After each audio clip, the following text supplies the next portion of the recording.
સુરતના ગોડાદરા વિસ્તારમાં માત્ર 1000 રૂપિયાના ઉઘરાણીને લઈને હત્યાનું કાવતરું ઘડાયું હતું. સુરત પોલીસે સમય સૂચકતા અને ફિલ્મી સ્ટાઇલ ઓપરેશનમાં ઘાતક હથિયારો સાથે ફરતી આખી ગેંગને રસ્તા પર દોડાવીને પકડી પાડી.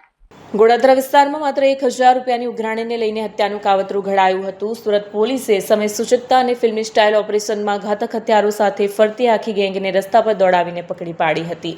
મુખ્ય આરોપી કનૈયા વિશ્વકર્માએ સચિન ચૌધરીને 1000 ઉછીના આપ્યા હતા. રકમ ન પરત કરતા બંને વચ્ચે માથાકૂટ થતા કનૈયાએ હત્યાનું આયોજન કર્યું. તેણે સાથીદારોને ઘાતક હથિયારો સાથે બોલાવી લીધા. પોલીસે કુલ 7 શખ્સોની ધરપકડ કરી છે, જેમાં એક સગીરનો સમાવેશ છે.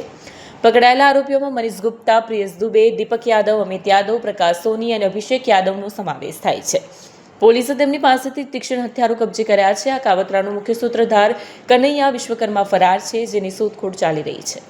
પોલીસનું મેઇન જે ઇમ્પોર્ટન્ટ કાર્યવાહી છે અમારી ફિલ્ડમાં કે એક પ્રિવેન્શન અને ડિટેક્શન, જેમાં સુરતના ઝોન 2 વિસ્તારમાં ગોડાદરા પોલીસ સ્ટેશન ખાતેથી બહુ એક કિસ્સો ઇમ્પોર્ટન્ટ સામે આવ્યો છે કે જેમાં પોલીસે પોતે પ્રોએક્ટિવ થઈ અને મર્ડર જેવી બનતી ઘટનાને અટકાવી છે. અને એક પ્રિવેન્ટિવનું જે એક મેજર કામ છે એ આપણે ઉદાહરણરૂપ પૂરું પાડ્યું છે. હકીકત એવી છે કે ગોડાદરા પોલીસ સ્ટેશન વિસ્તારમાં જે એક ફરિયાદી છે સચિન ધર્મેન્દ્રભાઈ ચૌધરી, જેની ઉંમર 19 વર્ષ છે, તેણે રાત્રે 11, સાડા 11ની આસપાસ જે ગોડાદરા પોલીસ સ્ટેશન છે એના સ્ટાફ છે એને ફોન કર્યો હતો કે મારે ગઈકાલે મારા જ મિત્રો સાથે 1000 રૂપિયાની લેતી દેતી બાબતે બોલાચાલી થયેલી હતી અને મેં 1000 રૂપિયાની પાસેથી ઉધાર લીધા હતા, પરંતુ પરત ન કરતા એ મને ખૂબ જ ગંદી રીતે મારી સાથે બિહેવ કરી રહ્યો છે અને અત્યારે એ લોકો ચપ્પુ અને છુરી સાથે મને મારવા માટે આવી રહ્યા છે. આ અગ્રેસિવ જે લોકોનું સ્વરૂપ હતું એ જે ફરિયાદી છે એને ખ્યાલ આવતા એણે તાત્કાલિકમાં પોલીસનો સંપર્ક કર્યો. ડિસ્ટાફનો જેટલો પણ સ્ટાફ છે અને ગોડાદરા પોલીસ સ્ટેશનનો જે સ્ટાફ છે એ ત્યાં જે સાંઈધામ સોસાયટી છે ત્યાં ખાતે પહોંચી ગયો અને ફરિયાદીને પોતાની સાથે રાખી અને જેટલા પણ આરોપીઓ આવ્યા હતા મારવા માટે થઈ અને રેમ્બો છરા સાથે લોકો મારવા માટે આવ્યા હતા, તમામને ત્યાં રાઉન્ડઅપ કરી અને એરેસ્ટ કર્યા અને રાયોટિંગનો ગુનો પણ દાખલ કરવામાં આવ્યો છે, જેના લીધે થઈ અને એક મોટી ગંભીર ઘટના બનતી અટકી ગઈ છે. જેમાં જે આરોપીઓ છે ટોટલ 7 આરોપીને અમે અટક કર્યા છે અને બીજા 2 જે છે એ કાયદાના સંઘર્ષમાં આવનાર કિશોરો છે.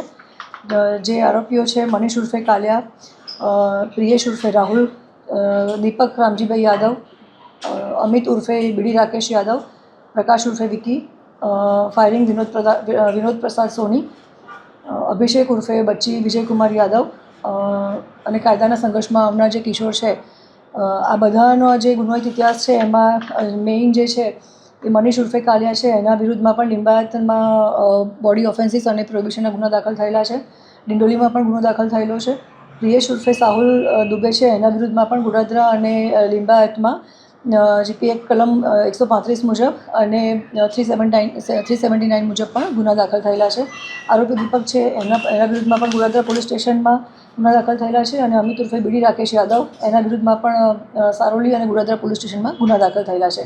પ્રકાશ ઉર્ફે જે વિકી છે ફાયરિંગ, એના વિરુદ્ધમાં પલસાણા ડીસીબીમાં, ડિંડોલી, લિંબાયત અને સચિન જીઆઈડીસીમાં પણ અલગ અલગ ગુના બોડી ઓફેન્સીસના દાખલ થયેલા છે. આ ઉપરાંત જે ફરિયાદી સચિન છે એના ઉપર પણ સરથાણા અને સારોલી પોલીસ સ્ટેશનમાં બોડી ઓફેન્સ હેઠળ ગુના દાખલ થયેલા છે. આ લોકોની જે ગુનાહિત પ્રવૃત્તિ છે એને ધ્યાનમાં રાખી અને અગાઉના જે ગુનાઓ છે એને ધ્યાનમાં રાખી અને પાસાની પણ કાર્યવાહી કરી છે. એમાંથી 2 આરોપી એવા છે કે જે લોકો ઓલરેડી પાસામાંથી છૂટીને પણ આવેલા છે.